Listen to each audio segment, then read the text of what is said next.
So, what's the hot buzz in the market? जी हाँ, electric vehicles.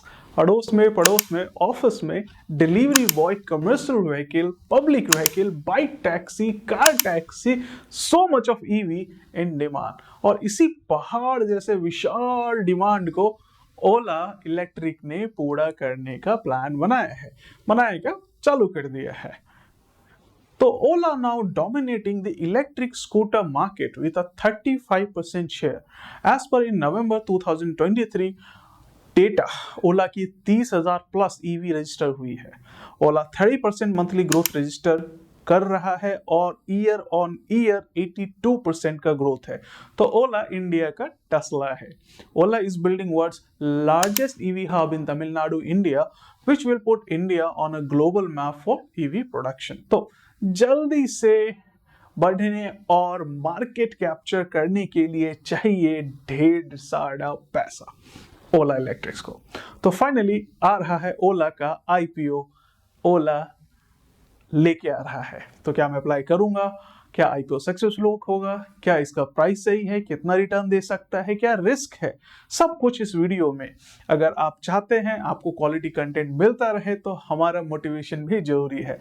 तो अपनी उंगली का सही इस्तेमाल करो और इस वीडियो को लाइक करो और दोस्तों के साथ शेयर जरूर करो। Let's start with electric two wheeler market and its future in India. India accounts for around 15 to 20% of global production for two-wheelers, and we are the third largest four-wheeler producer. India ने इस साल लगभग 26 million vehicle manufacture किए as per SIAM data. Automobile industry लगभग 35% contribute करती है total manufacturing Bharat के और approx 5 to 6% of overall GDP in physical year 2023। Technology automotive बाजार में विकास की अगली लहर चला रही है। इसके कुछ इंपॉर्टेंट रीजंस हैं। सेल टेक्नोलॉजी में न्यू इनोवेशन से इलेक्ट्रिक व्हीकल काफी अच्छा कर रहा है और compare to internal combustion engine ICE, basically petrol और डीजल की गाड़ियां, in terms of speed, range and energy उनसे काफी अच्छी एफिशिएंसी मिल रही है। सेल केमिस्ट्री में विकास और इनोवेशन के कारण भारत और वैश्विक बाजार अब काफी तेजी से बेहतर लिथियम आयन आधारित सेल में स्विच कर रहा है और ईवी में आईसीई वाहनों की तुलना में ओनरशिप की कुल लागत 45% तक कम है। कच्चे तेल के विपरीत भारत में बिजली की कीमत एक स्टेबल ट्रेंड पर चलती है और आमतौर पर मुद्रास्फीति से, इन्फ्लेशन से कम, क्योंकि भारत लगभग 417 गीगावाट की कुल बिजली उत्पादन करता है और we are the power surplus nation. Bharat में बिजली उत्पादन अपने और कई देशों की तुलना में सस्ता भी है। उत्पादन से जुड़ी प्रोत्साहन योजनाएं, production linked incentive PLI scheme 2020 में भारत सरकार ने लोकल मैन्युफैक्चरर को बढ़ावा देने और आयात बिल में कटौती, निर्यात को प्रोत्साहित करने और रोजगार पैदा करने के लिए शुरू करी थी। और यह योजना विदेशी और स्थानीय निवेशकों को नई इंडस्ट्री स्थापित करने और मौजूदा मैन्युफैक्चरिंग यूनिट का विस्तार करने के लिए प्रोत्साहन देती है। लगभग 2.7 ट्रिलियन रुपये के बजट के साथ इंटरनेशनल मैन्युफैक्चरिंग चैंपियन बनाने के लिए इन योजनाओं को 14 क्षेत्रों में लॉन्च किया गया था। The automotive industry is a key beneficiary in the PLI scheme. Automobile और ऑटो कंपोनेंट सेक्टर का बजट 259 अरब रुपए है और advance chemistry ACC battery sector का बजट 171 अरब रुपए है इस पीएलआई स्कीम में। So both together accounts for around 16% of the PLI scheme. PLI scheme में डोमेस्टिक इंडस्ट्री को बढ़ावा देने के लिए बिक्री का लगभग 18% तक इंसेंटिव या फिर सब्सिडी दिया जा सकता है। तो भारत दोपहिया वाहनों के लिए एक ग्लोबल प्रोडक्शन सेंटर है और वित्त वर्ष 2023 में भारत में कुल लगभग 19.5 मिलियन दोपहिया वाहनों का उत्पादन किया गया, जो कि दुनिया के कुल दोपहिया वाहन के उत्पादन का 15 to 20% है, जो भारत को चीन के बाद विश्व का दूसरा सबसे बड़ा दोपहिया वाहन का उत्पादक बनाता है। भारत में इलेक्ट्रिक टू व्हीलर का तेजी से विकास हुआ है और वित्तीय वर्ष 2018 से वित्तीय वर्ष 2024 तक इलेक्ट्रिक टू व्हीलर रजिस्ट्रेशन में 126% की बढ़ोतरी देखी गई है। वाहन पोर्टल पर इलेक्ट्रिक टू व्हीलर रजिस्ट्रेशन हर क्वार्टर में लगभग 4 से 5% हो रहा है। Electric scooter are now capturing over 13% of total scooter registration in India. So 1 lakh के ऊपर के सेगमेंट में अगर बात करें तो लगभग 75% स्कूटर इलेक्ट्रिक व्हीकल हैं। कुछ राज्यों ने दूसरों की तुलना में इलेक्ट्रिकल व्हीकल को बहुत अच्छे से अपनाया है, जैसे गोवा में 16% और दिल्ली और केरल में 10% और महाराष्ट्र में लगभग 9% स्कूटर ईवी है। इसके अलावा टू व्हीलर्स निर्यात हर साल 100 से 110 मिलियन यूनिट की सप्लाई की अपॉर्चुनिटी देता है। तो आई कैन कॉन्फिडेंटली से कि EV is India's future. Now let's understand Ola electric business. Make in India for India. Ola is Tesla of India. यह भारत में ईवी क्रांति का नेतृत्व कर रहा है। इसने केवल 2 वर्षों में 4 लाख से अधिक वाहन बेचे हैं। ओला ने भी महीने दर महीने लगभग 30% और साल दर साल 82% की वृद्धि दर्ज करी है। Tesla's vertical integration strategy played a crucial role in its rapid growth and market dominance in the EV industry, जिसमें खुद की R&D है, मैन्युफैक्चरिंग है, सेल्स एंड डिस्ट्रीब्यूशन नेटवर्क है, बहुत ही robust charging network and as well as after sale service शामिल है। So it's produces EVs and EV components including cells. Ola operates its own direct to customer D2C omni channel distribution network. इसमें ओला electrics website के अलावा 31 अक्टूबर 2023 तक पूरे भारत में लगभग 935 experience centre थे, 414 सर्विस सेंटर थे, जिनमें से 110 सर्विस सेंटर एक्सपीरियंस सेंटर के भीतर ही स्थित हैं। So it's very good for customers.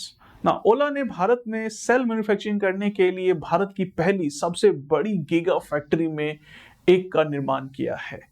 इससे सेल आयात पर निर्भरता खत्म हो जाएगी, जैसे कि पीछे काफी प्रॉब्लम हुई थी। ओला तमिलनाडु में भारत का सबसे बड़ा ईवी हब बनाने पर करोड़ों रुपए निवेश कर रही है and this will put India on global map for EV production and this will be all woman run factory. कितनी मजेदार बात है। So they build the future factory in record time of just 8 months। Future factory battery और motor सहित सभी important EV component का in house ही निर्माण कर रही है। ओला ने हाल ही में 1 साल में 4 लाख प्रोडक्शन माइलस्टोन की घोषणा कर रही है। That is almost double of previous sales. That's huge. They have currently 5 models of scooters with price ranging between 1.5 lakh to 90,000.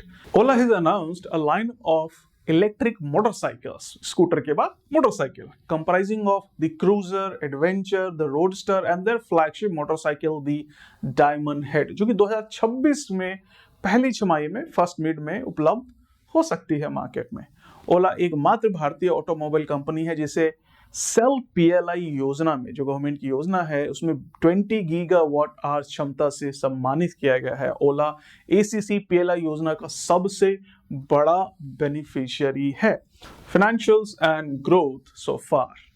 Ola the Tesla of India.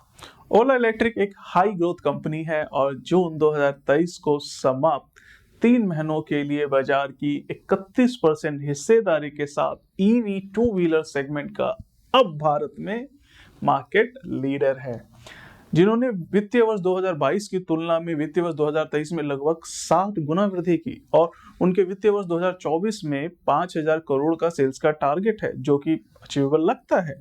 बाजार में अपनी पैड़ बढ़ाने के लिए ओला इलेक्ट्रिक के पास बहुत मजबूत उत्पाद या प्रोडक्शन पाइपलाइंस हैं।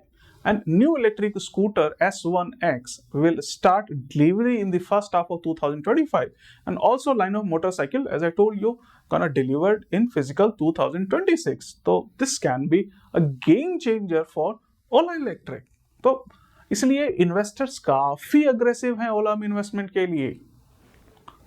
Ola is a strong path to profitability. It has improved gross manufacturing from -5.4 in FY21 to a positive 7.63 in 2022 and 13.23% in FY23. They have achieved around 18% reduction in bill of material (BOM) with their generation 2 scooter platform. अब इससे वित्तीय वर्ष 2025 में सस्ते दाम पर टिकाऊ मास scooter और मोटरसाइकिल लॉन्च करने में बहुत हेल्प मिलेगी, जिनकी कीमत 1 लाख से कम हो सकती है। तो जैसे जैसे उत्पादन बढ़ रहा है, ओला अब खर्चों में कमी के साथ साथ कैपिटल का सही उपयोग कर रहा है। So overall expenses as a percentage of total income are now coming down. R&D investment जो करी थी उसका रिजल्ट मिल रहा है। Old investment in R&D is now giving rewards to Ola. And आप सोचो कितना ओला जो है इंटेलेक्चुअल प्रॉपर्टी राइट IPR में भी कमाएगा। Capital productivity is improving and already closer to industry benchmark in 2 years. Now, low-cost marketing strategy will well executed and that is leading to much better efficiency than the peer. बिना ज़्यादा पैसा खर्च किए बहुत अच्छा रिजल्ट मिल रहा है। We just look at the sales. Risk factor की अब चर्चा करते हैं। 2023 के मध्य में सरकार ने EV इलेक्ट्रिक व्हीकल्स के लिए फेम सब्सिडी को में 40% से घटा के 15% कर दी। एंड PLI योजना के तहत, जैसा कि हमने ऊपर चर्चा करी थी, इसलिए कम सब्सिडी के कारण EV स्कूटर्स के मार्केट प्राइस में, यानी कि ओला की S1 के लिए लगभग 22,784 और ओला S1 प्रो के लिए लगभग 37,000 का प्राइस में बढ़ोतरी हुई। और सब्सिडी की अगर हम बात करें तो हमें ये मान के चलना होगा कि किसी भी बिजनेस में सब्सिडी हमेशा के लिए नहीं होती है। अल्टीमेटली किसी भी बिजनेस को अपने पैरों पे खड़ा होना होता है, और सब्सिडी सिर्फ ओला को नहीं इफेक्ट करेगी, जितनी भी इलेक्ट्रिक व्हीकल कंपनीज हैं, कॉम्पिटिटर्स हैं, सबको इफेक्ट करेगी। तो सबके ही प्राइस बढ़ेंगे मार्केट में। तो ऐसा नहीं कि ओला को बहुत नुकसान होगा उससे। कई लोगों का कहना हो कि क्या होगा ओला का जब बड़े प्लेयर जैसे कि Bajaj, hero Motors, Honda EV segment में कंपटीशन देंगे। मुझे याद है जब जीरोधा ने डिस्काउंट ब्रोकिंग चालू करी थी, तब भी कुछ एनालिस्ट यही बोल रहे थे कि बड़े बड़े जो ट्रेडिशनल ब्रोकर हैं वो मार्केट में आएंगे तो जीरोधा का क्या होगा। आज देख लो, इंडिया में सबसे ज्यादा अकाउंट उसी के पास है। जो ओल्ड कंपनीज है, पुरानी कंपनी, ये बजाज वगैरह को नई टेक्नोलॉजी में ट्रांजिट करने में बहुत मुश्किल होगी। उनके पास खर्चे ज्यादा होंगे, बड़ी बड़ी प्रोडक्शन लाइन को क्लोज करना पड़ेगा, शिफ्ट करना पड़ेगा नई लाइंस में, इंस्टॉलेशन, स्टाफ की ट्रेनिंग, डिस्ट्रीब्यूशन में प्रॉब्लम, पुराना वाइंड अप करना, नया टेक्नोलॉजी अडॉप्ट करना, तो बहुत मुश्किल है। कंपटीशन तो हर बिजनेस में होता है यार। तो फिलहाल ओला के पास कोई कंपटीशन है ही नहीं और रोड एकदम खाली है, तो Ola is coming in full speed. चलिए बात करते हैं ओला के IPO की, प्राइसिंग की, वैल्यूएशन की। Ola IPO comprises a mix of fresh issue and offer for sale (OFS), whereas fresh issue worth equity shares aggregating up to rupee 5,500 crore and around 9.5 crore equity shares as offer for sale। तो OFS और fresh issue को अगर दोनों मिला दे तो लगभग 7,250 करोड़ ये market से ओला रेज करेगा। ओला इलेक्ट्रिक के फाउंडर जो भाविश अग्रवाल हैं, वो भी अपने 4.7 करोड़ तक के शेयर्स बेचेंगे। The price band and the minimum bid will be announced later on in the leading newspaper in consultation with the book runner और the book running lead managers, and अभी वो डिसाइड नहीं हुआ है। वैसे IPO में जो है लगभग QIB के लिए 75% अलॉट करेगा ओला, गैर संस्थागत निवेशक NIA के लिए 15% और जो रिटेल इन्वेस्टर्स हैं, खुदरा निवेशक, उनके लिए 10%।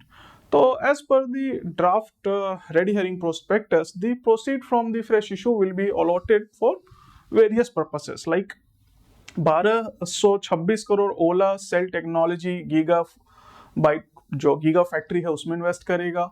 लगभग आप मान के चलो 1600 करोड़ फॉर R&D में इन्वेस्टमेंट जारी रहेगा। 350 crore for organic growth initiatives and general corporate purpose, 800 crore to repay or prepay the debt of Ola Electric Technologies। अब अगर हम बात करें मार्च 2023 तक सेल्स देखें तो यह लगभग 27,826 मिलियन की थी, और जो मार्च 2022 से 600% ज्यादा है। और 2023 की पहली तिमाही में बिक्री 12,786 मिलियन पहुंच गई है। मतलब सिर्फ 3 महीने में ही हमने 12,000 अचीव कर लिया। तो अगर मैं मोटा मोटा अनुमान लगाऊं तो बिक्री 5,000 करोड़ या फिर 50,000 मिलियन के आसपास हो सकती है। बट अगर पेसिमिस्टिक केस ले तो भी 40,000 मिलियन सेल्स तो आनी ही चाहिए, और यह लगभग मान लो कि 4,000 करोड़ के आसपास की सेल्स है। And this seems very good sales and growth to me. यह मुझे बहुत अच्छा लग रहा है और काफी अच्छा ग्रोथ लग रहा है। और मैं यहाँ पे पेसिमिस्टिक इसलिए ले रहा हूँ कि सरकार ने सब्सिडी थोड़ी सी कम कर दी है, इसलिए मैंने पेसिमिस्टिक फोरकास्ट लिया। फिर भी it's a very good decent target. As अगर मैं ये कहूँ कि इंडस्ट्री प्रैक्टिस वैल्यूएशन की बात ओला इलेक्ट्रिक्स की, तो हम 5 टाइम्स भी अगर सेल्स का लेते हैं तो the estimated valuation should be around 20,000 crore और 25,000 crore, and selling 7,050 crore worth shares will put Ola into a safe zone. So big question is, will I invest in Ola IPO? Yes, of course. तो EV का जमाना है मेरे भाई, और Ola is Tesla of India.